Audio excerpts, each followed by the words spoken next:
বিসমিল্লাহির রহমানির রহিম। আজকে অনেক দিন পর বাজার থেকে একটা ফল নিয়ে এলাম। এই ফলটা বর্তমান বাজারে পাওয়া যায় না, মানে আমি পাই না।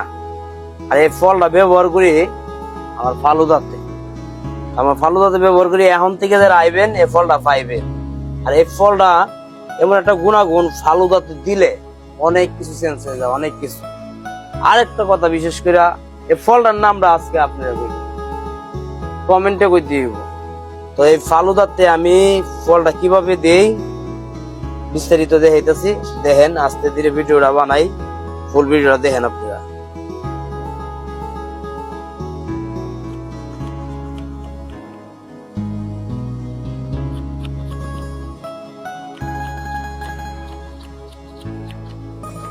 কুচি কুচি করার পর বিস্তারিত আরো বলবো।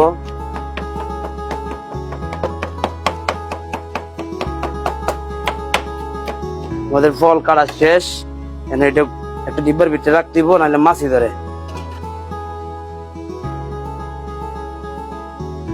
তো আমরা কিন্তু এখন কাটাকাটি শেষ।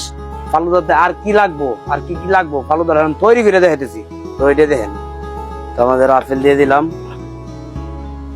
তারপর দিয়ে দিলাম কলা, তারপর দিয়ে দিলাম আনার, এটা যে আমাদের পাকা আম। এই যে আমার লাল ফলটা দিয়ে দিলাম। এই মুহূর্তে আমার লাল ফলটা দিয়ে দিলাম কিছু, আবারও দিয়ে দিলাম একটু সাবু, এটা হচ্ছে গুঁড়া দুধ, দিয়ে দিলাম গুঁড়া দুধ, সামান্য একটু চিনিও লাগবে, দিয়ে দিলাম। আমরা ম্যাঙ্গো আইসক্রিম ব্যবহার করি, কাস্টার্ডটা মিক্সার করতে গেলে ম্যাঙ্গো আইসক্রিম লাগে।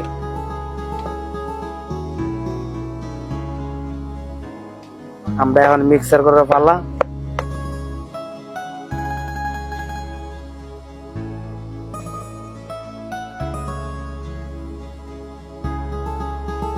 তো আমাদের ফালুদার কাজ কিন্তু শেষ হয় না, এখনো আরো বাকি আছে। এর উপরে আইসক্রিম আর অন্য জিনিস দিব, আবার নতুন ফলটাও দিব। দিয়ে দিলাম ভ্যানিলা আইসক্রিম, তারপরে আবারও ম্যাঙ্গো আইসক্রিম, তারপরে দুটো রোল স্টিক, অরেঞ্জ জেলি, তারপরে নতুন ফলটা দিয়ে দিলাম, তারপরে কাঠবাদাম গুঁড়া দিয়ে দিলাম। যে ফাইনাল লুক, এই যে উপরে যে লাল ফলটা দিছি তার জন্য এই যে আকর্ষণীয় একটা লবণীয় একটা কালার। আপনারা কিন্তু আই পড়বেন ঈদের ছুটিতে ফালুদা, গরমের দিন খাইতে কিন্তু হবেই। আর 100 টাকা ফালুদা যদি না খান তাহলে আপনাদের লস হইব। আমার তো কিছু করার নাই, আমার সীমিত লাভে আমি ফালুদা বেচতেছি। তো দিয়ে দিলাম। আর আমার ভিডিওটা যদি ভালো লাগে অবশ্যই লাইক কমেন্ট শেয়ার দিয়ে পাশে থাকবেন। কেমন? আসসালামু আলাইকুম।